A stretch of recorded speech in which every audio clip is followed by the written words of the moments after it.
5 வணக்கசாலிகள். வணக்கசாலிகள்னா அல்லாஹ்வையே வணங்கி கொண்டிருந்தவங்க. அவங்கள ஆபித் அப்படின்னு சொல்லப்படும். ஆபித் அப்படின்னா இபாதத் செய்கிறவர்னு அர்த்தம்.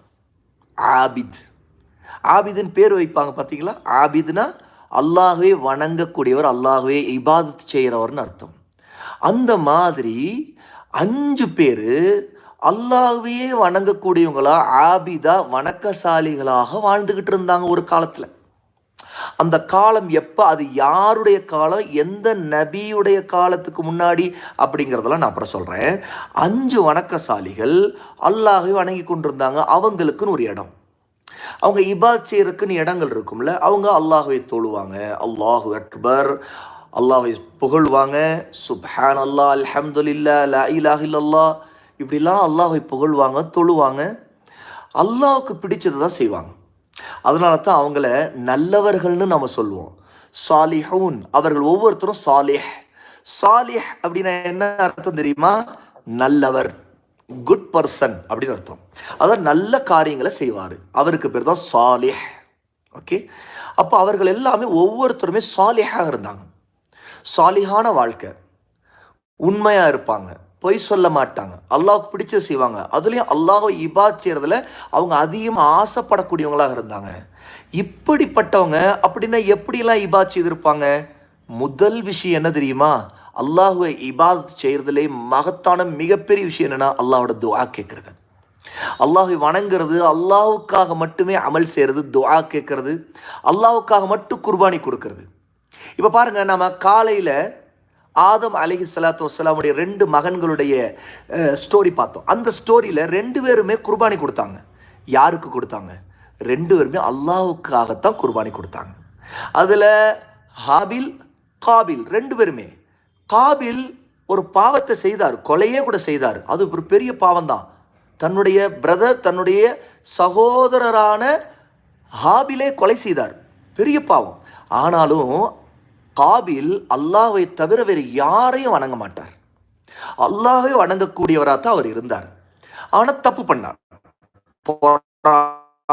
இதனால ஒரு பாவத்தை செய்தார். ஆனால் அல்லாஹ் வணங்கக்கூடிய அவர் அல்லாஹ்வை தவிர வேறு யாரையும் வணங்கல. அப்போ குர்பானி யாருக்காக கொடுத்தாரு? அல்லாஹ்வுக்காக தான் கொடுத்தாரு. அவர் கொடுத்த குர்பானி அல்லாஹ் ஏற்றுக்கல. ஏன்னா அவர் தப்பு செய்யக்கூடியவராக, பொறாமை உள்ளவராக இருந்ததுனால, அவர் ஒரு ஹராம செய்யற மனசோடு இருந்ததுனால அல்லாஹ் தஆலா அவருடைய குர்பானியை ஏற்றுக்கல. ஆனாலும் அவர் கூட அல்லாஹ்வுக்கு தான் குர்பானி கொடுத்தார். புரியுதா? அப்போ இபாதத், அல்லாஹ்வை வணங்குறதுனா தொழுகிறது இபாதத்து தான். அல்லாஹ்வை வணங்குறோம். எப்படி நாம நாள் தொழுகிறோமே, அல்லாஹு அக்பர், கைகளை கட்டி நிற்கிறோம், ஓதுகிறோம், அப்புறம் ருக்கு செய்கிறோம், குனிகிறோம், குனிஞ்சு நம்முடைய முட்டிக்கால்களை பிடிச்சிட்டு தலையை அப்படி தாழ்த்தி பௌ குனிஞ்சு நிற்கிறோம். அப்புறம் சுப்ஹான ரப்பியல் அதீம், சுப்ஹான ரப்பியல் அதீம், சுப்ஹான ரப்பியல் அதீம் அப்படின்னு சொல்கிறோம். சுப்ஹான அப்படின்னா பரிசுத்தமானவன், ரப்பி என்னுடைய இறைவன், என்னுடைய இறைவனாகிய அல்லாஹ் மிகவும் பரிசுத்தவன், அல் அதீம் அவன் மிக மகத்தானவன், மிகப்பெரியவன், அவனை விட பெரியவன் யாரும் இல்லை. அப்படிப்பட்ட என்னுடைய இறைவனை நான் ரொம்ப பரிசுத்தமானவன், தூய்மையானவன் அப்படின்னு சொல்லி நான் புகழ்கிறேன், தஸ்பீக செய்கிறேன் அப்படின்னு நாம் குனியும் போது சொல்கிறோம். ருக்கு ஒரு இபாதத். அதே மாதிரி தான் சஜிதா. அப்படியே நம்ம எழுந்து நின்றுட்டு அல்லாஹ் சொல்லி சமி அல்லாஹ் லிமன் ஹமீதா சொல்லி அப்புறம் நேராக சஜிதாவில் போய் விழுகிறோம். சஜிதா செய்யும்போது நம்முடைய நெத்தியை வைக்கிறோம், நம்முடைய 2 கைகளை வைக்கிறோம், நம்முடைய முட்டிக்கால், நம்முடைய பாதம், நம்முடைய ஃபீட், அதோடைய கார்னர், நம்முடைய விரல்கள்லாம் படுது. இப்படி நம்ம அல்லாஹ்வுக்கு முன்னாடி சஜிதாவில் முழுக்க இருக்கிறோம் இல்லையா? அப்போ அல்லாஹ்வை நம்ம தஸ்பீஹ் செய்கிறோம், புகழ்கிறோம். எப்படி? சுப்ஹான ரப்பியல் அலா அப்படிங்கிறோம், சுப்ஹான ரப்பியல் அலா அப்படிங்கிறோம். அப்படின்னா என்ன? பரிசுத்தமான என்னுடைய இறைவன் அல்லாஹ் மிகவும் உயர்ந்தவன், மிக மிக மிக மிக உயர்ந்தவன். ஏன்னா அல்லாஹ் எல்லாருக்கும் மேலே இருக்கிறான், அவன் தான் ரொம்ப உயர்ந்தவன். அவனுடைய பண்பு, அவனுடைய கேரக்டர்ஸ், அவனுடைய அட்ரிபியூட்ஸ், அவனுடைய சிஃபாத், அவனுடைய பேரு, அவனுடைய எல்லா விஷயத்தில், அவனுடைய பவர், அவனுடைய வல்லமை, எல்லாத்திலும் அல்லாஹ் தான் உயர்ந்தவன். அதனால தான் சுப்ஹான ரப்பியல் அலா அப்படின்னு நம்ம சஜிதாவில் சொல்கிறோம். அப்போ இது ஒரு இபாதத் இல்லையா? இந்த இபாதத்தை செய்யக்கூடியவருக்கு பேர் தான் ஆபித். இப்படி அல்லாஹ்வை வணங்கி கொண்டு இபாதத்து செய்துக்கிட்டு நல்ல விஷயங்களை செய்துக்கிட்டு திக்ர், அல்லாஹ்வை திக்ர் செய்கிறது. எப்படி நாம் திக்ர் செய்கிறோம்?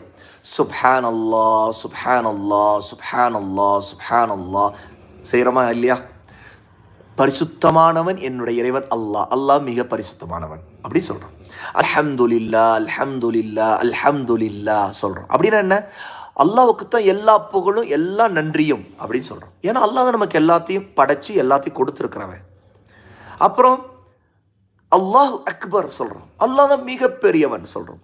லா இலாஹ இல்லல்லாஹ், வணங்குவதற்குரிய உண்மையான இறைவன் அல்லாஹ்வை தவிர யாரும் இல்லை அப்படின்னு சொல்றோம்.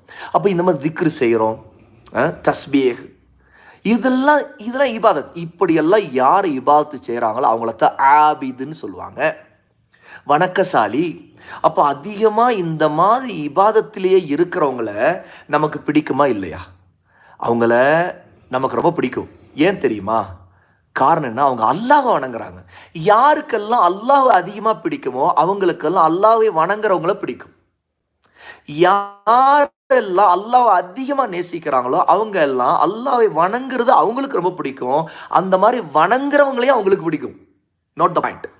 அப்போ அல்லாஹ்வையே வணங்கி கொண்டிருந்த 5 பேர் நான் சொன்னேன்ல, அந்த பேரை சொல்லலை இன்னும். அவங்க நேம்ஸ் என்னன்னு உங்களுக்கு தெரியுமா? அந்த நேம்ஸை அல்லாஹ் குர்ஆனிலே சொல்லியிருக்கிறான்.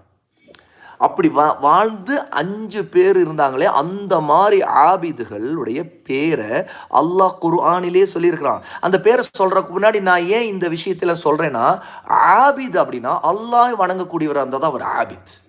யார் அல்லாஹுக்கு இணை வச்சு அல்லாஹுக்கு வணங்குறதுக்கு பதிலாக அல்லாஹ் விட்டு அல்லாஹுக்கு செய்ய வேண்டிய இபாதத்தை வணக்கத்தில் வேறு யாருக்கோ செய்கிறா, அவர் ஆபித் அல்ல, அவர் முஷ்ரிக். முஷ்ரிக்னா யார் தெரியுமா? ஷிர்க் வைக்கிறோன்னு அர்த்தம். முஷ்ரிக்னா அல்லாஹுக்கு இணை வச்சு அல்லாஹுக்கு செய்ய வேண்டிய இபாதத்தில் வேறு யாருக்கும் செய்கிறாரு அர்த்தம். அல்லாஹுக்கு சஜிதா செய்ய வேற எதையோ வணங்கிட்டு இருப்பார், சஜிதா செய்துட்டு இருப்பார். அல்லாவோட துவா கேட்கறதுக்கு பதிலாக அல்லாஹ் அல்லாத மற்றவங்கள்ட்டையும் துவா கேட்பார். அல்லாட்டையும் கேட்பாரு, மற்றவங்கள்ட்டையும் கேட்பார். எங்கேயோ அடங்கி இருக்கிற இறந்தவங்க, மௌத்தா போனவங்க, தர்கால் அடங்கி இருக்கிறாங்க, அல்ல வேறு எங்கெங்கேயோ இருக்கிறவங்க, அவங்கள்ட்ட கூட கேட்பார். அல்ல நபிமார்களை அழைச்சி கேட்பார். நபிமார்களை அழைச்சி கேட்பார். ஈசா அலைஹிஸ்ஸலாத்து வஸ்ஸலாம அழைச்சி துவா கேட்குறாங்களா இல்லையா? யாரு? ஈசா அலைஹிஸ்ஸலாத்து வஸ்ஸலாம அழைச்சி துவா கேட்குறவங்க இருக்கிறாங்களே இந்த பூமியில, நிறைய பேர் இருக்கிறாங்களே. யார் அவங்க? கிறிஸ்டியன்ஸ். அப்போ அவங்க ஈசா அலைஹிஸ்ஸலாம் யாரு? ஜீசஸ் அல்லாஹ்வுடைய ஒரு நபி, அல்லாஹ்வுடைய ஒரு ரசூல், மெசஞ்சர், ப்ராஃபட். அல்லாஹ்வை பற்றி சொல்லத்தான் அல்லாஹ் அவங்கள அனுப்பினான். அல்லாஹை வணங்குன்னு சொல்ற வேலையைத்தான் அவங்க செய்தாங்க. ஆனா ஈசா அலைஹிஸ்ஸலாத்து வஸ்ஸலாமையே வணங்குறாங்க கிறிஸ்துவர்கள். அப்ப என்ன செய்துட்டாங்க? அவங்க முஷ்ரிக் ஆயிட்டாங்க. அவங்க ஆபித் இல்ல, முஷ்ரிக். ஏன்? அல்லாஹ்வுக்கு இணை வச்சுட்டாங்க. ஈசா அலைஹிஸ்ஸலாத்து வஸ்ஸலாமை இணை வச்சு வணங்கிட்டாங்க. ஏன்னா அல்லாஹ்வோட துவா கேட்கறது பதிலாக அவங்க ஈசா அலைஹிஸ்ஸலாத்து வஸ்ஸலாமோட ஜீசஸ் துவா கேட்குறாங்க. அல்லாஹ் பாதுகாக்கணும். மிகப்பெரிய பாவம், உண்மையா இல்லையா? ஷிர்க், அல்லாஹ்வுக்கு இணை வைக்கிறத விட அசோசியேட்டிங் டு பார்ட்னர்ஸ் டு அல்லாஹ் மிகப்பெரிய பாவம், மிகப்பெரிய மேஜர் சின். அப்போ அவங்களெல்லாம் நம்ம முஷ்ரிக்குன்னு தான் சொல்லுவோம், அல்ல காஃபிர்னு சொல்லுவோம். ஆபிதுங்கிறவங்க அல்லாஹ் வணங்குறவங்க. அப்போ அல்லாஹ் அவங்க நேசிக்கிறாங்க, அதனால் அல்லாஹ் வணங்குறாங்க, அதனால் அவங்கள நாமும் நேசிப்போம். உண்மையா? ஒரு காலம் இருந்துச்சு. அந்த காலம் எது தெரியுமா? கேளுங்க. ஆதம் அலைஹிஸ்ஸலாத்து வஸ்ஸலாம் அல்லாஹ் படைச்சு இந்த பூமியில் அவங்கள இறக்கி அவங்களோட அவங்களுடைய மனைவி ஹவ்வா, நம்முடைய அம்மா ஹவ்வாவும் இருந்து அவங்களுக்கு பிள்ளைகள் பிறந்துச்சு இல்லையா? அப்போ ஃபஸ்ட்டு ஜென்ரேஷன், அந்த ஃபஸ்ட்டு ஜென்ரேஷன் இருந்தப்ப வாழ்ந்துக்கிட்டு இருந்தவங்க எல்லாரும் முஸ்லீம்கள் தான். அவங்க எல்லாரும் அல்லாஹ்வை வணங்கினாங்க. அடுத்த 2வது ஜென்ரேஷன் என்ன? அடுத்த பரம்பரை தலைமுறைன்னு சொல்லுவாங்க. இப்போ ஆதம் அலைஹிஸ்ஸலாத்து வஸ்ஸலாமுக்கு பிள்ளைகள் பிறந்திருக்கும் இல்லையா? அந்த பிள்ளைகள் எல்லாம் ஃபர்ஸ்ட் ஜென்ரேஷன். அப்புறம் அவங்களுக்கு பிள்ளைகள் பிறந்திருப்பாங்க இல்லையா? அவங்க செகண்ட் ஜென்ரேஷன். அப்புறம் அவங்களுக்கு பிள்ளைகள் பிறந்திருப்பாங்க இல்லையா? அவங்க தேர்ட் ஜென்ரேஷன். அப்புறம் அவங்களுக்கு பிள்ளைகள் பிறந்திருப்பாங்க இல்லையா? அவங்க 4th ஜென்ரேஷன். அப்புறம் அவங்களுக்கு பிள்ளைகள் பிறந்திருப்பாங்க இல்லையா? அவங்க 5th ஜென்ரேஷன். அப்புறம் அவங்களுக்கு பிள்ளைகள் பிறந்திருப்பாங்க இல்லையா? அவங்க பெரியவங்களை ஐயா அவங்களுக்கு கல்யாணம் பண்ணி பிள்ளைகள் பெற்று அவங்க 6th ஜென்ரேஷன். அப்புறம் அவங்களுக்கு பிள்ளைகள் பிறந்திருப்பாங்க இல்லையா? என்ன உஸ்தாத், அப்புறம் எத்தனை ஜென்ரேஷன் சொல்ல போறீங்க? அப்படி பார்த்தா அப்படியே சொல்லிக்கிட்டே வந்தா நம்ம ஜென்ரேஷன் வரைக்கும் வரலாம். அப்படின்னு சொல்ல ஆரம்பிச்சேன்னா நான் சொல்லி முடிக்க முடியுமா? அவ்வளோதான், சொல்லிக்கிட்டே இருக்க வேண்டியதான். ஏன்? எவ்வளோ வருஷத்துக்கு முன்னாடி, பல 1000 வருஷத்துக்கு முன்னாடி பல ஆயிரம் வருஷத்துக்கு முன்னாடி, thousands of yearsக்கு முன்னாடி அல்லாஹ் ஆதம் ஹவ்வாவையும் இந்த பூமியில இறக்குனா.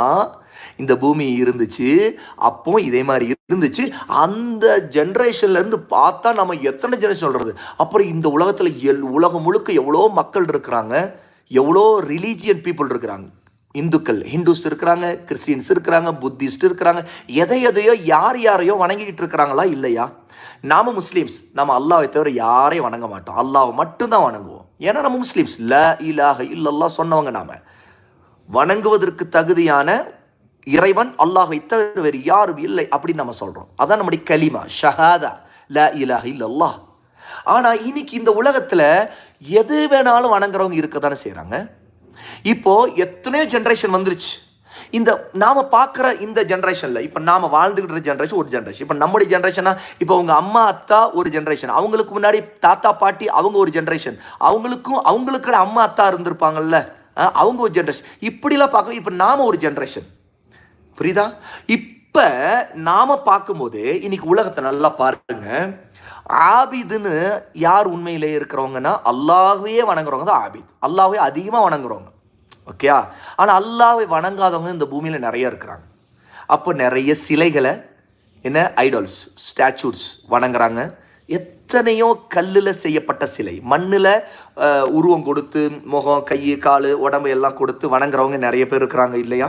பார்க்குறோமா இல்லையா? நம்ம எவ்வளோ வெளியில் போகிறோம், நிறைய பீப்புள் அதுக்குன்னு கோயில்கள் இருக்குது, அங்கே போய் வணங்குறாங்க, வீட்டில் வச்சு வணங்குறாங்க. அதே மாதிரி நிறைய பீப்புள் மனிதர்களை வணங்குறாங்க, மரத்தை வணங்குறவங்க இருக்கிறாங்க, சூரியனை வணங்குறவங்க இருக்கிறாங்க, மாட்டை கூட வணங்குறவங்க இருக்கிறாங்க, எதை வேணாலும் வணங்குறவங்க இருக்கிறாங்க. இதெல்லாம் எப்போ ஆரம்பிச்சிச்சு? இப்போ ஒரு கொஸ்டின் உங்களுக்குள்ள கேளுங்க. நாம் ஒரு திங்க் போட, இப்போ நம்ம இந்த ஸ்டோரிக்குள்ள போறப்ப இந்த கொஸ்டின்ஸ், ஆமாம், இவ்வளோ விஷயங்கள், இத்தனை மக்கள், இத்தனை எதையோ வணங்குறவங்களாம் எப்படி வந்தாங்க? ஏன் வந்தாங்க? ஏன் இவங்க இதெல்லாம் வணங்க ஆரம்பிச்சாங்க? ஏன் நம்ம முஸ்லீம்கள்ல அல்லாஹ்வை வணங்கக்கூடியவங்களா, மஸ்ஜிதுக்கு தொழுகைக்கு வரவங்களா இருந்துகிட்டு எத்தனையோ பேர் தர்காக்களுக்கு போய் அங்கே அடங்கி இருக்கிறாங்களே, எல்லாம் மௌத்தானவங்களை அடக்கம் பண்ணியிருக்கிறாங்க இல்லையா? அதான தர்கா. அப்போ அங்கே அடங்கி இருக்கிற கபரில் இருக்கிறவங்கள அழைச்சி துவா கேட்குறவங்க இருக்கிறாங்க, அங்கே போய் துவா கேட்குறவங்க இருக்கிறாங்க. போகாமலே எங்கே இருந்துக்கிட்டாலும் அந்த தர்காக்கள் அடங்கி இருக்கிறவங்கள அழைச்சி அவங்களுக்கு கேட்குன்னு நம்பிக்கிட்டு துஆவை, அவங்களுக்கு தேவையை, அவங்களுக்கு வேண்டிய உதவியை அந்த மௌத்தா போனவங்கள்ட்ட இவங்க கேட்குறவங்க இருக்கிறாங்க. இந்த மாதிரி துஆ கேட்குறது ஷிர்க், அல்லாஹ்வுக்கு இணை வைக்கிற பெரிய பாவம். ஆனாலும் செய்கிறவங்க முஸ்லீம்களே இருக்கிறாங்க. அல்லாஹ் அவங்கள பாதுகாத்து அவங்களுக்கு நேர்வழி காட்டணும். உண்மையா இல்லையா? ரப்பு அல்லாஹ், அல்லாஹ்வை தவிர யாரும் ரப்பு இல்லை. நம்முடைய தேவை எல்லாத்தையும் அல்லாஹ் தான் நிறைவேற்றுவான். அவன் தான் நம்மை படைச்சவன், நம்முடைய தேவையும் அவன் தான் பூர்த்தி செய்வான். அல்லாட்ட தானே கேட்கணும் எதுவாக இருந்தாலும். ஏன்னா அவன் தான் ரப்பு, அவன் தான் எல்லாருக்கும் இறைவன், வானம் பூமி எல்லாத்துக்கும் இறைவன். அவன் தான் ரப்புன்னாஸ், மனிதர்களுக்கெல்லாம் அவன் தான் மலிக்குன்னாஸ். மலிக்குன்னாஸ்னா மனிதர்கள் எல்லாருக்கும் அவன் தான் ராஜா.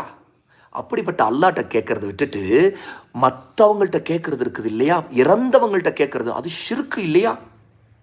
ஏன் உயிரோடு இருக்கிறவங்கள்ட்ட ஏன் அல்லாஹ் உதவி செய்யறது போல அல்லாட்ட கேட்குற மாதிரி நினச்சிக்கிட்டு அவங்கள நீங்களே தெய்வங்க, நீங்கள் நினச்சா முடியுங்கன்னு கேட்டால் அது ஷிர்காயிரும். ஏன்னா அவங்க நினச்சா முடிஞ்சிடாது, அல்லாஹ் நாடினாதான், அல்லாஹ் நினச்சாதான் நடக்கும் ஒன்று. ஆகவே நம்ம அல்லாட்ட தான் உதவி கேட்போம். நம்ம உதவி கேட்கறதான இந்த உலகத்தில் காது கேட்குன்னு தெரிஞ்சுக்கிட்டு தான் ஒருத்தரை பார்த்து கேட்குறோம். அவருக்கு சக்தி இருக்குதா, அவரால் முடியுமானா அப்பதான் அவங்கள்ட்ட கேட்போம். அப்போ மனுஷனால முடிஞ்ச விஷயத்தை தான் நம்ம கேட்போம் இல்லையா? ஒரு மனுஷன்ட்ட ஒரு ஹெல்ப் கேட்குறோம். இன்னைக்கு நாம நம்முடைய அம்மாட்ட ஹெல்ப் கேட்போம். அம்மா பசிக்குது, சாப்பாடு போடுமா, இவர் கேட்கறது தான். அம்மா பசிக்குது, ஏன்? ஏன்னா அம்மா சமைக்கிறாங்க, அவங்களால சமைக்க முடியும், அவங்க சமைச்சிருக்கிறாங்க அப்படின்னு தெரியும். அப்போ நம்ம என்ன செய்யறோம்? அவங்கள்ட்ட இந்த உதவி கேட்குறோம், அம்மா சாப்பாடு போடுங்க அப்படின்னு. அதே மாதிரி நம்முடைய அத்தாட்ட, நம்முடைய ஃபாதர்ட்ட நமக்கு ஒரு ஹெல்ப் வேணும்னா கேட்போம். ஏன்னா அவங்க சம்பாதிப்பாங்க, அவங்கள்ட்ட பணம் இருக்கும், அவங்களால முடிஞ்சிச்சுன்னா நாம் என்ன கேட்குறோமோ அதை அவங்க நமக்கு செய்து கொடுப்பாங்க இன்ஷா அல்லாஹ். அப்போ நம்ம கேட்போம். இப்போ இந்த மாதிரி கேட்குறது, இந்த ஹெல்ப் கேட்குறதுல எந்த தப்பும் இல்லை. ஆனால் மௌத்தா போனவங்கள்ட்ட கேட்குறது பெரிய தப்பு. ஏன்னா அல்லாஹ்வோட தான் கேட்கணும், அவங்களுக்கு காது கேட்காது, இந்த உலகத்துக்கு அவங்களுக்கு எந்த சம்பந்தமும் இல்லை, அவ்வளோதான், முடிஞ்சிருச்சு. அவங்க அப்படியே காது கேட்குறவங்களா இருந்தாலும் அவங்க மௌத்தாயிட்டாங்க, அவங்க கபருக்குள்ள இருந்துகிட்டு நமக்கு உதவ முடியாது, அவங்க எதுவும் செய்ய முடியாது. உண்மையா இல்லையா? ஆனாலும் அவங்களுக்கு கேட்காது, அதுதான் உண்மை. இப்போ நினைச்சு பாருங்க, நான் சொன்னேன் இல்லையா, ஆபிதுகள் 5 பேர் அல்லாஹை வணங்கி கொண்டிருந்தவங்க, அவங்கள மக்கள் எல்லாம் நிறைய பேர் நேசிப்பாங்கன்னு சொன்னேன்ல, அந்த மாதிரி அந்த 5 பேரையும் நிறைய பேர் நேசிச்சாங்க. இது எப்போ நடந்துச்சுன்னா, நான் சொன்னேன் இல்லை, ஆதம் அலைஹிஸ்ஸலாத்து வஸ்ஸலாமுடைய ஜென்ரேஷனுக்கு ஃபர்ஸ்ட் ஜென்ரேஷன் அவங்களுடைய பிள்ளைங்க, அடுத்து அடுத்து அடுத்து அடுத்துன்னு சொல்லிக்கிட்டே ஒரு 6-7 வரைக்கும் வந்தேன்ல. நான் 10 வரைக்கும் சொல்லப்போனால் இந்த 10 ஜென்ரேஷன் இருந்தாங்கல்ல, அவங்க எல்லாரும் அல்லாவை மட்டும்தான் வணங்கினாங்க. அல்லாவை தவிர யாரையும் வணங்கலை. அல்லாவிடம் தான் துவா கேட்பாங்க, அல்லாவுக்காக தான் அறுத்து குர்பானி கொடுப்பாங்க, அல்லாவுக்காக தான் நேர்ச்சை செய்வாங்க. அதை நேர்ச்சைனா வாவ், அதாவது ஒரு விஷயத்தை நம்ம அல்லாட்ட எதிர்பார்க்குறோன்னா இது நடக்கணுங்கிறதுக்காக ஒரு நியத்து பண்ணி ஒரு விஷயத்தை நம்ம செய்வோன்ட்டு அல்லாட்ட வாக்குறுதி கொடுக்குறது, சரியா? அதான் நேர்ச்சை. ஓகே, அப்போது இன்னைக்கு நிறைய பேர் இந்த மாதிரி ஒன்று நடக்கணுங்கிறதுக்காக தர்கால அடையிருக்கிறவங்களுக்காக நேர்ச்சி செய்கிறவங்க இருக்கிறாங்க. நவுதுபில்லா, அல்லாஹ் பாதுகா. அல்லாஹ்வுக்குரிய இபாதத் அது, அல்லாஹ்வுக்காக மட்டும்தான் செய்யணும், வேறு யாருக்காகவும் செய்யக்கூடாது தான். அப்போ அது ஷிர்க் அப்படி செய்தா. அப்போ இந்த மாதிரி இபாதத்துகள் எல்லாத்தையும் ஆதம் அலைஹிஸ்ஸலாத்து வஸ்ஸலாமுடைய பிள்ளைகள்ல இருந்து ஃபர்ஸ்ட் ஜென்ரேஷன்ல இருந்து அடுத்து அடுத்து அடுத்து அவங்க பிள்ளைகள்னு சொன்னேன் இல்லையா, அந்த 10 ஜென்ரேஷன்ல இருக்கிற எல்லாரும் அல்லாஹ் மட்டும்தான் வணங்குவாங்க, வேற யாரையும் வணங்க மாட்டாங்க. நாம பார்த்தோமே காலையில ஸ்டோரி, ஆதம் அலைஹிஸ்ஸலாமுடைய 2 பிள்ளைகள், அவங்க ஃபர்ஸ்ட் ஜென்ரேஷன். ஆமா, அவங்க 2 பேரும் ஃபர்ஸ்ட் ஜென்ரேஷன். அந்த ஃபர்ஸ்ட் ஜென்ரேஷன்ல இருந்த அவங்களும் அல்லாஹ் தான் வணங்கினாங்க. 10வது ஜென்ரேஷன்ல இருந்தவங்களும் அந்த பரம்பரையில் இருந்தவங்களும் அவங்களும் அல்லாஹ் தான் வணங்கினாங்க. புரியுதா? 11வது ஜென்ரேஷன்ல என்ன ஆச்சு தெரியுமா? அல்லாவுக்கு இபாதத் செய்கிற மாதிரியே மற்றவங்களையும் இபாதத் செய்யக்கூடியவங்க வந்துட்டாங்க. 11வது ஜென்ரேஷன்ல வந்துச்சு. அது எப்படி வந்துச்சுன்னா, 5 பேருன்னு சொன்னேன்ல, இன்னும் பேர் சொல்லாமலே சொல்லிட்டு இருந்த ஸ்டோரியில, அந்த 5 பேரும் ஆபித் வணக்கசாலிகள் சொன்னேனே, சாலிஹூன், சாலிஹ், ஒவ்வொருத்தரும் சாலிஹ் அவங்க அப்படின்னு, அவங்க பேர் சாலிஹ் இல்லை, அவங்க நல்லவங்கன்னு நான் சொல்ல வரேன். ஆனால் சாலிஹூன் தான் நல்லவர்கள். அந்த 5 பேரும் நல்லவங்களா இருந்தாங்க. அந்த 5 பேரும் ரொம்ப நல்லவங்களா அல்லாஹ்வை வணங்கி கொண்டிருந்தவங்களா இருந்ததுனால அந்த 5 பேரும் ஒரு இடத்துல உட்கார்ந்து அல்லாஹ் வணங்கக்கூடியவங்களா இருந்தாங்கல்ல, அவங்க மௌத்தானாங்க. அவங்க மௌத்தானது 8வது ஜென்ரேஷன், 7வது, 8 அல்ல 9 இருக்கலாம். ஆனால் 8 தான் இருக்கலாம். 8வது ஜென்ரேஷனில் 7வது ஜென்ரேஷனில் இருந்திருக்கலாம். புரியுதா? ஆதம் அலைஹிஸ்ஸலாமுடைய பிள்ளைங்களாம் அவங்க, இப்போ இவங்கெல்லாம் ஆதம் அலைஹிஸ்ஸலாமுடைய பிள்ளைகளில் 7, 8 வந்திருக்கலாம். இவங்க 5 பேரும் நல்லவங்களா இருந்து மௌத்தாயிட்டாங்க. அவங்க காலத்தில் இருந்தவங்க, உதாரணத்துக்கு 8வது அல்ல 9வது ஜென்ரேஷன்காரவங்க, அவங்க மௌத்தா போன பிறகு என்ன நடந்துச்சு தெரியுமா? நம்முடைய நபி ஸல்லல்லாஹு அலைஹி வஸல்லமுடைய சஹாபி அப்துல்லா இப்னு அப்பாஸ் ரலியல்லாஹு அன்ஹு, சஹாபினா யார்? ரசூலுல்லாஹ்வோட கூட இருந்தவங்க, அவங்கள ஈமான் கொண்டிருந்தவங்க. அது இப்னு அப்பாஸ் ரலியல்லாஹு அன்ஹு, அல்லாஹ் அவங்கள பொருந்தி கொள்ளணும், அல்லாஹ் அவங்க மேலே திருப்தி அடையணும், அவங்களுக்கு சொர்க்கத்தை கொடுப்பான் அல்லாஹ். அவங்க அல்லாஹ்வுடைய நபியிட இருந்து கேட்ட இந்த விஷயத்த, ஒரு ஸ்டோரியை, ஒரு உண்மையான ஸ்டோரியை நமக்கு சொல்கிறாங்க. அந்த 5 பேருடைய விஷயத்தில் என்ன நடந்துச்சு? அவங்க மௌத்தா போயிட்டாங்க. அவங்க பேரை இப்போ சொல்லட்டுமா? அவங்க 5 பேருடைய நேம்ஸ் என்னன்னா, நம்பர் 1 வத், நம்பர் 2 சுவா, நம்பர் 3 யகூத், நம்பர் 4 யஊக், நம்பர் 5 நஸ்ர். ஓகே, இந்த 5 பேருடைய பேரையும் நாம் தெரிஞ்சுக்கணும்னா, குர்ஆனில் அல்லாஹ் சுப்ஹானஹு வ தஆலா சூரா நூஹ் 71வது சூராவோட 23வது ஆயத், அந்த ஆயத்தில் அல்லாஹ் சொல்லியிருக்கிறான். அல்லாஹ் சொல்றான், வகாலு லா ததருன்ன ஆலிஹதகும் வலா ததருன்ன வத்தௌ.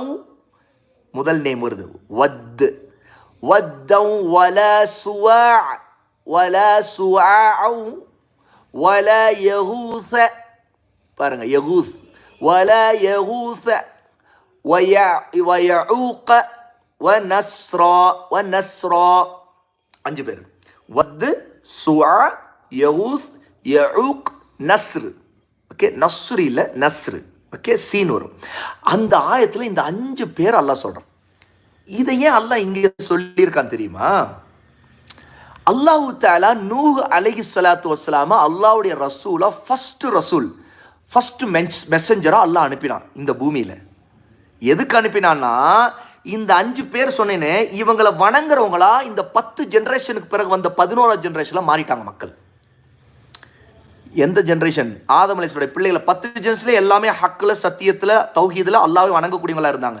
11வது ஜெனரேஷன்ல இந்த 5 பேர் இருக்கிறாங்கல்ல, இவங்களை வணங்கக்கூடியவங்க 11வது ஜெனரேஷன்ல உங்களோட பிள்ளைங்கள்ல வந்துட்டாங்க. சரி, எப்படி நடந்துச்சு அப்படின்னா, அப்துல்லா இப்னு அப்பாஸ் ரலியல்லாஹு அன்ஹு சொல்றாங்க, இந்த 5 பேர் யாருன்னா அஸ்மாஉ ரிஜாலின் ஸாலிஹீன மின் கௌமி நூஹ். நூஹ் அலைஹிஸ்ஸலாத்து வஸ்ஸலாம் அவங்களுடைய காலத்துல வாழ்ந்த 5 நல்லவர்கள் இவங்க. இந்த 5 பேருடைய பேரு 5 நல்லவருடைய பேரு. فَلَمَّا هَلَكُوا هَوْهَ الشَّيْطَانُ إِلَى قَوْمِهِمْ أَنِ انصِبُوا إِلَى مَجَالِسِهِمْ الَّتِي كَانُوا يَجْلِسُونَ. அதாவது அந்த 5 பேரும் மௌத்தா போன பிறகு ஷைத்தான் என்ன செய்தான்னா, மனிதர்கள்ட்ட வந்தான், அங்க இருந்த மக்கள்கிட்ட. அவங்கெல்லாம் முஸ்லிம்கள் தான் அவங்களும். அவன் என்ன சொன்னானா, இந்த நல்லவங்க சாலிகானவங்க மௌத்தா போயிட்டாங்க, இவங்களெல்லாம் நீங்கள் இப்படியே மறந்துடாதீங்க, அவங்கள மாதிரி நீங்கள் இருக்கணும்ல. என்ன செய்யணும் தெரியுமா? உடனே மக்கள் என்ன செய்யறது? அதுக்கு நீங்கள் ஒன்று செய்யுங்க, அவங்க அல்லாஹ்வை வணங்குறதுக்கு உட்காந்து இபாத்து செய்துக்கிட்டு இருந்தாங்கல்ல இடம், அந்த இடத்துல அவங்க எங்கே உட்கார்ந்தாங்களோ, எங்கே அவங்க நல்ல விஷயங்களை மக்களுக்கு மார்க்கத்தை சொன்னாங்களோ, பயான் பண்ணாங்களோ, மக்களுக்கு உபதேசம்லாம் செய்தாங்களோ, அந்த இடத்துல நீங்கள் சிலையை வச்சிருங்க, ஒரு சிலை பண்ணுங்க. சிலைனா என்ன? அவங்கள மாதிரியே, அவங்கள மாதிரி தலை, அவங்கள மாதிரி கை, அவங்கள மாதிரி உடம்பு, இந்த மாதிரி நீங்கள் செய்யுங்க. முதல்ல ஒரு தூணையாவது வைங்க, ஒரு தூண், ஒரு பில்லர் வைங்க. அந்த இடத்துல அவங்கள, அந்த இடத்த கிராஸ் பண்ணி போகும்போது அந்த இடத்த பார்த்தோன்னே, ஓ வத்தி இங்கே தான் இருந்து அல்லாஹ்வை வணங்கிட்டு இருந்தாரு, உங்களுக்கு ஞாபகம் வரணும். சுவாவை அவருடைய இடத்துக்கு அந்த பக்கம் மக்கள் போகும்போது அந்த இடத்த பார்த்தோன்னே, ஓ சுவா இங்கே தான் இருந்தார். யகூஸ், ஓ இந்த இடத்துல இருந்தார். யஊக், இந்த இடத்துல இருந்தார். நஸ்ரு, அங்கே தான் இருந்தார். அப்படி அந்த இடத்த கிராஸ் பண்ணி போகும்போதெல்லாம் உங்களுக்கு அல்லாஹ்வுடைய ஞாபகம் வரணும். அவங்க இடத்த பார்க்கும்போது அவங்க ஞாபகம் வரும், ஓ அவங்கள மாதிரி நாமளும் இருக்கணும், அவங்கள மாதிரி நாமளும் அல்லாஹ் வணங்கணும், நல்ல ஆபிதாக இருக்கணும், தௌஹீதுல நல்லாவே வணங்கக்கூடியவங்களை இபாத் செய்யணும், அப்படிலாம் உங்களுக்கு ஆசை வரணும்ல.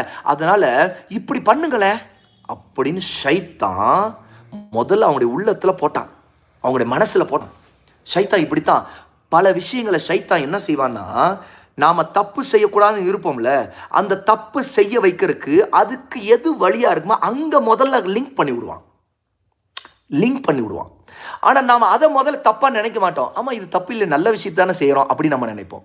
அப்படி தான் நிறைய பிதஅத்துகள் இன்னைக்கு மார்க்கத்தில் அல்லாஹ்வுடைய மார்க்கத்தின் பேரால் அல்லாஹ்வுடைய நபியை சொல்லாத விஷயங்களை அனாச்சாரமாக புதுசாக மார்க்கமாக உருவாக்கிட்டு மக்கள் விழுந்துருவாங்க. அதில் அவங்க நினச்சிக்குவாங்க, நல்லதுக்கான செய்கிறேன், நான் குரான் இதுக்கு தானே ஓதுனேன், நான் ஃபாத்தியா தானே செய்யணும், நான் இதாக அதுக்கான செய்யணும், அதுக்கு தானே செய்தேன், நான் அல்லாஹ்வுக்காக செய்தேன், இப்படி அப்படின்னு சொல்லிக்கிட்டே செய்வாங்க. ஆனால் அல்லாஹ்வுடைய நபி நமக்கு அப்படி சொல்லி கொடுத்துருக்க மாட்டாங்க. அது அப்படி ஒன்று செய்கிறதுக்கு பதிலாக பிதஅத், மார்க்கமாக அல்லாட்ட கூலி கிடைக்கும்னு நினச்சிக்கிட்டு நல்ல எண்ணத்தோடு செய்கிறது. அந்த செய்கிறவங்க நல்ல எண்ணத்தோடு செய்வாங்க, ஆனால் அவங்களுக்கு அறிவு இல்லாமல் இல்மு இல்லாமல் ஷைத்தானிடம் ஏமாந்துருவாங்க. இந்த மக்கள் ஆதம் அலைஹிஸ்ஸலாமுடைய ஜெனரேஷனில் வந்த இந்த 5 நல்லடியார்கள் வாழ்ந்த காலத்தில் இருந்து அவங்க மௌத்தா போன காலத்தில் இருந்தாங்களே மக்கள், அந்த மக்களோட ஷைத்தான் உள்ளத்தில் என்ன போட்டானா, நீங்கள்லாம் அவங்கள மறந்துடக்கூடாது, அவங்கெல்லாம் எவ்வளோ நல்லவங்க, அவங்கள மாதிரி நீங்கள் இருக்கணும்னு நினைக்கிறதுக்காக நீங்கள் என்ன செய்யுங்க, அவங்க உட்கார்ந்துருந்த இடத்துல ஒரு சிலையை வைங்க, அல்ல ஒரு தூணை வைங்க. அதை பார்க்கும் போதெல்லாம் உங்களுக்கு ஞாபகம் வரும்ல, அவங்கள மாதிரி நாமளும் அல்லாஹ் வணங்கணும் அப்படின்னு ஞாபகம் வரும்ல, அதனால செய்யுங்களேன் அப்படி முதல்ல மனசில் போட்டாங்க. அப்போ அவங்களுக்குள்ள ஒரு ஷைத்தான் ஒருத்தட்ட வந்து ஒரு ஷைத்தான் மனசில் போட, அவங்க மற்றவங்கள்ட்ட பேச, அப்படியே அவங்களுக்குள்ள ஞாபகம். இந்த விஷயத்தை அவங்க என்ன நினைச்சாங்க, ஆமாம் தப்பில்லையே, நாம் ஒன்றும் அவங்கள வணங்க போகிறது இல்லையே அப்படின்னு நினச்சிக்கிட்டு அவங்க என்ன செய்தாங்க, இதை செய்தாங்க. அப்படி சிலையை நட்டாங்க. அவங்க சிலைகளை நட்டாங்க அவங்க உட்கார்ந்துருந்த இடத்துல எல்லாம். என்னாச்சு, அதுக்கு பிறகு அந்த சிலைக்கு என்ன சொல்றது, அதை கல்லுன்னு சொல்ல முடியாதுல்ல. அவங்க கல்லுன்னு சொன்னால் மரியாதை இல்லாமல் போயிடும். ஏன்னா அவங்களுடைய தோற்றத்தில் அவங்க உடம்பு, அவங்களுடைய முகம், இதெல்லாம் வச்சிருக்குது. அப்போது அவங்க என்ன செய்தாங்க, அந்த சிலைக்கு பேரே அதே பேர் வச்சுட்டாங்க. மௌத்தா போயிட்டவங்க பேரே அந்த சிலைக்கு வச்சாங்க. அப்போது வத்து மௌத்தாயிட்டார்ல, அவர் உட்கார்ந்து தொழுட்டு இருந்த இடம் இருக்கும்ல, அந்த இடத்துல அவரை போல ஒரு சிலை வைக்கிறது. அப்புறம் அந்த சிலைக்கு பேர் என்ன வைக்கிறது, வத்து. அப்புறம் சுவா இருக்கிறாரு, சுவா அவர் இபா செய்த இடம், அவர் ஒரு ஆபித் தானே, அப்போ அவர் இடத்துல அவரை போல ஒரு சிலை வைக்கிறது, அப்போ அந்த சிலைக்கு பேர் என்ன வைக்கிறது? சுவா. அப்புறம் யகூஸ், இதோ யஊக், இதோ நஸ்ர் அப்படின்னு சொல்லிட்டு சிலைகளுக்கு பேரே அந்த நல்லடியார்கள், அந்த நல்லவங்க, சாலிஹீன்கள், அவங்களுடைய பேரை வச்சுட்டாங்க. இதெல்லாம் போட்டது மண்டையில போட்டது யாரு? மனசுல போட்டது யாரு? ஷைத்தான். அதனால அல்லாஹ்வுடைய நபி சொல்லி கொடுத்து இப்னு அப்பாஸ் சொல்றாங்க, ஷைத்தானு, ஷைத்தான் அவங்களுக்கு வஹி இறக்கினான், அது உதிப்பு, மனசுல உதிக்க வச்சான், மனசுல அவங்க மைண்ட்ல உதிக்க வச்சான். அப்படி நடந்துச்சு. இது எப்ப நடந்துச்சுன்னா ஃபலம்ம ஹலக்கு, அந்த 5 பேர் மௌத்தான பிறகுதான் நடந்துச்சு. இது 5 பேர் மௌத்தாயிட்டாங்க, 5 பேர் இல்லாதப்பதான் இது நடந்துச்சு. அப்புறம் என்ன நடந்துச்சு பாருங்க. உடனே அவங்க ஷைத்தான் போட்ட மாதிரி அவங்க எல்லாம் சிலை வச்சுட்டாங்க, பேரும் வச்சுட்டாங்க அந்த சிலைக்கு. வத்து சுவா நஸ்ர் அப்படின்னு பேர் வச்சுட்டாங்க. அப்புறம் பாருங்க, ஃபலம் துஅபத் ஹத்தா இதா ஹலக, அவங்க இறந்த பிறகு அந்த மாதிரி பேர் வச்சு சிலையெல்லாம் நட்ட பிறகு அந்த சிலையை யாரும் வணங்கலை. அந்த சிலைகிட்ட போய் துவா கேட்கறது, அந்த சிலையை வணங்குறது, சஜிதா செய்யறது, அந்த சிலைக்காக அறுத்து குர்பானி பலி கொடுக்கறது, அல்லது அந்த சிலையின் பேரால் சத்தியம் செய்யறது, இதெல்லாம் அவங்க அப்ப செய்யலை. அந்த ஜெனரேஷன் இந்த சிலையை நட்டாங்களே அவங்க செய்யலை. அப்புறம் என்ன நடக்குது பாருங்க. ஃபலம் துஅபத் ஹத்தா இதா ஹலக உலாயிக வதனஸ்ஸஹல் இல்மு உபிதத். இது அப்புறம் என்ன நடந்துச்சுன்னா, அடுத்த ஜெனரேஷன் வந்தாங்கல்ல, அவங்களுக்கு அவங்க அம்மா அத்தா எதுக்காக இந்த சிலையை நட்டாங்க அப்படின்னு அவங்களுக்கு ரீசன் தெரியும். ஏன்னா இவங்களாம் நல்லவங்க, அவங்க மௌத்தா போனதுனால தான் இதை நட்டாங்க, நம்ம பார்த்தா அவங்க ஞாபகம் நமக்கு வரவங்களுக்காக வச்சிருக்கிறாங்க அப்படின்னு அவங்க தெரிஞ்சிருந்தாங்க. இதுக்கு பிறகு அடுத்த ஜெனரேஷனும் தெரிஞ்சிருந்தாங்க. ஆனால் அதுக்கு பிறகு இந்த விஷயம் மறந்து போச்சு எல்லாருக்கும். ஷைத்தான் மறக்க வச்சுட்டான். எதுக்காக இந்த சிலைகளை நட்டாங்கிற ரீசன், அந்த காரணத்தை மறக்க வச்சுட்டான். அப்புறம் என்ன ஆச்சுன்னா, அடுத்து வந்த ஜென்ரேஷன், இப்போதான் 10 ஜென்ரேஷன் முடிஞ்சு 11வது ஜென்ரேஷன், புரிஞ்சுக்கங்க, 11வதா வந்த பிள்ளைங்க, அடுத்த ஜென்ரேஷனில் உள்ளவங்க என்ன செய்துட்டாங்கன்னா, அவங்களுக்கு இல்மு இல்லை. அதாவது இல்மு, அவங்களுக்கு இருந்த இல்மு அல்லாஹ் தூக்கிட்டான். அதாவது அந்த இல்மு இல்லாமல் போயிடுச்சு. எதுக்காக சிலையை வச்சாங்கிற இல்மு இல்லை. என்ன ஆச்சுன்னா, அதுக்கு பிறகு உபிதத், அந்த சிலைகளையே அவங்க வணங்க ஆரம்பிச்சிட்டாங்க. இந்த 11வது ஜெனரேஷன் அந்த சிலைகள்கிட்டவே சஜிதா செய்ய ஆரம்பிச்சாங்க, சிலைகள்கிட்ட துவா கேட்க ஆரம்பிச்சாங்க. எங்க இருந்தாலும் யா வத்தே, யா வத்து, காப்பாத்து, எங்களுக்கு கஷ்டமா இருக்குது, எங்களுக்கு குழந்தை வேணும், எங்களுக்கு இது கஷ்டமா இருக்குது, யா சுஆ, யா யகூஸ், யா நஸ், யா நஸ்ர், யா யஊக், இப்படி அப்படி அப்படி அப்படின்ட்டு கூப்பிட ஆரம்பிச்சிட்டாங்க. ஒன்று தெரியுமா, இந்த மாதிரி சிலைகள் 5 பேருடைய பேரை தான் அல்லாஹ் சொல்லியிருக்காங்க. அதாவது நல்லவங்க 5 பேர். இது அல்லாமல் இன்னும் அவங்க யாரையோ வணங்க ஆரம்பிச்சிட்டாங்க. அப்புறம் இன்னைக்கு எப்படி நாம முஸ்லீமா இல்லாத காஃபிர்கள்ட்ட பார்க்குறோமோ, அல்லாஹ்வை நிராகரித்த மக்கள்கிட்ட, பல மதத்தவங்கள்ட்ட பார்க்குறோமோ, அதே மாதிரி நம்ம முஸ்லீம்களாக இருக்கிறவங்க எத்தனையோ பேர் இப்படி துவா கேட்டுக்கிட்டு, எத்தனையோ நல்லடியார்கள், அவுலியாக்கள், சாலிஹீன்களை, அவங்கள்ட்ட துவா கேட்குறவங்களா இன்னைக்கு எத்தனையோ தர்காவாக போகிறவங்களை நம்ம இன்னைக்கு பார்க்குறோமோ, இந்த மாதிரி உள்ளது இப்போ புதுசு இல்லை. ஃபஸ்ட்டு எப்போ வந்துச்சுங்கிறது தெரிஞ்சுக்கணும். அது இப்போ தான். எப்போ? இந்த 10 ஜென்ரேஷன் வரும். 11வது ஜென்ரேஷனில் தான் வத்து சுவா யஊஸ் யஊக் நஸ்ரு இந்த 5 பேரை இபா செய்வதற்கு சிலைகளை நட்ட பிறகு, சிலைகளை முதல்ல அல்லாஹ்வை இபா செய்வதற்காக தான் அவங்க ஞாபகத்துக்காக நட்டாங்க. ஆனால் அதுக்கு பிறகு அவங்களையும் அந்த சிலைகளாக நடப்பட்டவங்களையும் வணங்கக்கூடியவங்கள மாறிட்டாங்க மக்கள். அல்லாஹ் பாதுகாக்கணும். இப்படி தான் ஷிர்க் வந்துச்சு இந்த பூமியில். முதல் தடவையாக அல்லாஹ்வுக்கு இணை வச்சு ஷிர்க் பண்ணக்கூடிய முஷ்ரிக்குகள் எப்படி வந்தாங்க அப்படின்னா, இந்த மாதிரி சிலைகளை அந்த நல்லடியார்கள் பேரில் அவங்களே வணங்கக்கூடியவங்களாக வந்தவங்க தான் முஷ்ரிக்குகள். ஃபர்ஸ்ட் அவங்க தான் இஸ்லாம்ங்கிற அல்லாஹ்வுடைய தீன்லேருந்து, நபியுடைய தீன்லேருந்து, ஆதம் அலைஹிஸ்ஸலாத்து வஸ்ஸலாமுடைய சத்திய இந்த இஸ்லாமிய மார்க்கத்திலேருந்து அவங்க வெளியேறிட்டாங்க. ஏன்னா அவங்க அதையெல்லாம் வணங்கிட்டாங்க. அப்போ முஸ்லீம்கள் அவங்க தான் முதல் காஃபிர்கள். முதலாக இந்த பூமியில் வந்த காஃபிர்கள், முஷ்ரிக்குகள் யாருன்னா, இந்த வத்து சுவா யஊஸ் யஊக் நஸ்ர் இந்த 5 நல்ல சாலிஹீனா நல்லடியார்களை, சாலிஹீகளை வணங்கியவங்க தான் முதல்ல காஃபிரானவங்க. இதே மாதிரி மற்றவங்களையும் வணங்க ஆரம்பிச்சிட்டாங்க. அவங்க எதை வணங்க ஆரம்பிச்சிட்டாங்க, எது வேணாலும் வணங்குவாங்க. இப்படிப்பட்ட நேரத்தில் தான் அல்லாஹ் சுப்ஹானஹு வ தஆலா, மிக பரிசுத்தமானவனாகிய அல்லாஹு ரப்புல் ஆலமீன், எல்லா உலகங்களுக்கும் இறைவனான அல்லாஹ் இந்த பூமிக்கு முதல் ரசூலை அனுப்பினான். அவர்தான் நூஹ் அலைஹி ஸலாத்து வஸலாம். ஃபர்ஸ்ட் மெசஞ்சர், முதல் ரசூல் அவங்க தான். நூஹை அல்லாஹ் இவங்களை நோக்கி தான் அனுப்பிச்சான். இந்த சிலைகளை வணங்கிக்கிட்டு, இந்த நல்லடியார்களை வணங்கிக்கிட்டு, அல்லாவுக்கு இபா செய்யாமல் அல்லாவுக்கு செய்வது போல எதை வேணாலும் வணங்கிக்கிட்டு துவா கேட்டுக்கிட்டு இருந்தாங்களா இல்லையா? இந்த முஷ்ரிக்குகளாக இருந்த காஃபியர்கள்ட்ட தான் முதல் ரசூல் வந்தாங்க. ரசூல் என்பவர் எதுக்காக முதல்ல வருவார்னா ஷிர்க்குக்கு எதிராக தான் வருவார். ஷிர்க்கை கண்டிப்பார். அல்லாஹ்வை தான் வணங்கணும்னு சொல்லுவதற்காக அல்லாஹ் அனுப்புவான். அப்படி அல்லாஹ் அனுப்புவதற்காக முதல்ல அல்லாஹ் தேர்ந்தெடுத்த நம்முடைய நபியில முதல் ரசூல் யாருன்னு கேட்டா யாரு? நூஹ் அலைஹி ஸலாத்து வஸலாம். அவங்க தான் முதல் ரசூல். ஏன் அவங்கள ரசூல் சொன்னா? அவங்க தான் ஷிர்க்குக்கு எதிராக முதல்ல அனுப்பப்பட்டவங்க. ஆதம் நபி தான், இவங்களும் நபி தான். யாரு?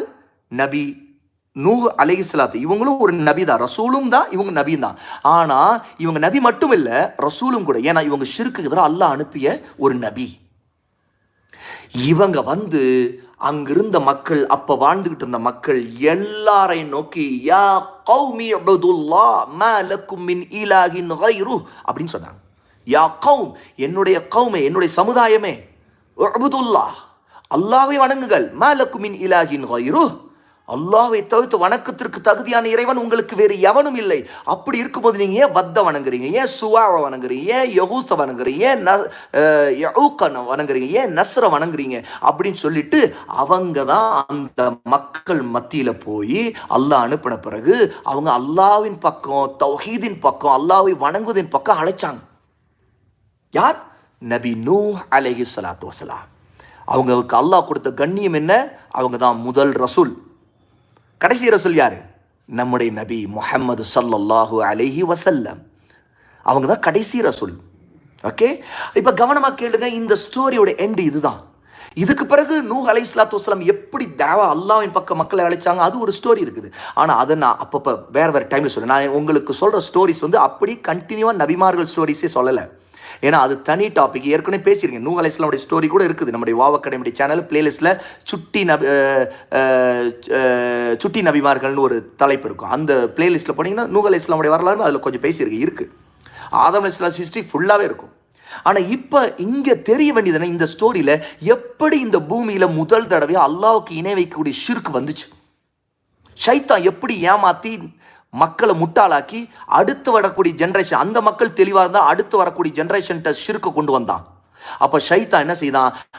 அவங்களுக்கு மறக்க வச்சுட்டான். அவங்களுடைய முன்னோர்கள், அவங்க தாத்தா, அவங்க முன்னாடி வாழ்ந்தவங்கலாம் எதுக்காக இந்த வத்துக்கு சிலையை நட்டாங்கிறதெல்லாம் அவங்களுக்கு தெரியாமல் போச்சு. அவங்க மறந்துட்டாங்க. அதுக்கு பிறகு அவங்கள்ட்ட துவா கேட்க ஆரம்பிச்சிட்டாங்க. ஓ, நம்ம முன்னோர்கள்லாம் வத்து, சுவா, நஸ்ரு இவங்களையெல்லாம் வந்து வணங்கிட்டு இருந்திருக்காங்க அப்படின்னு அவங்க நம்ப ஆரம்பிச்சு. ஷைத்தான் அவங்க நம்பிக்கையை போட்டு கெடுத்து அவங்களை இஸ்லாமிலேருந்து வெளியே தள்ளி அவங்கள முஷ்ரிக்கா, காஃபிரா ஆக்கி அவங்களுடைய வாழ்க்கையை நாசமாக்கணும்.